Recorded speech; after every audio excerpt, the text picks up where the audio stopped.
அப்போ அவங்க எப்படி இருக்கணும் அப்படின்னு நினைக்கிறாங்கன்னா, அவங்க அளவுக்கு சரிசமமாக கூட இருக்கக்கூடாது, அவங்களுக்கு கீழேயே இருக்கணும். என்றைக்கும் அவங்க கை ஓங்கி இருக்கணும், உங்கள் கை ஓங்கவே கூடாது. அப்படி இருந்தால் தான் அக்கறையாக இருப்பாங்க. அது அவங்க கை உங்கள் கையை விட அவங்க கையை விட உங்கள் கை ஓங்கிடுச்சுன்னா முடிஞ்சுது.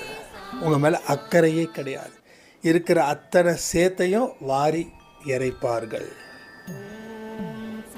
அப்போது உன் வாழ்க்கை இப்படி ஆயிடுச்சுன்னு சொல்கிறாங்களே, இப்போ அவங்க முன்னாடி நீங்கள் வாழ்ந்து பாருங்கள், சத்தியமாக ஏற்றுக்க முடியாது.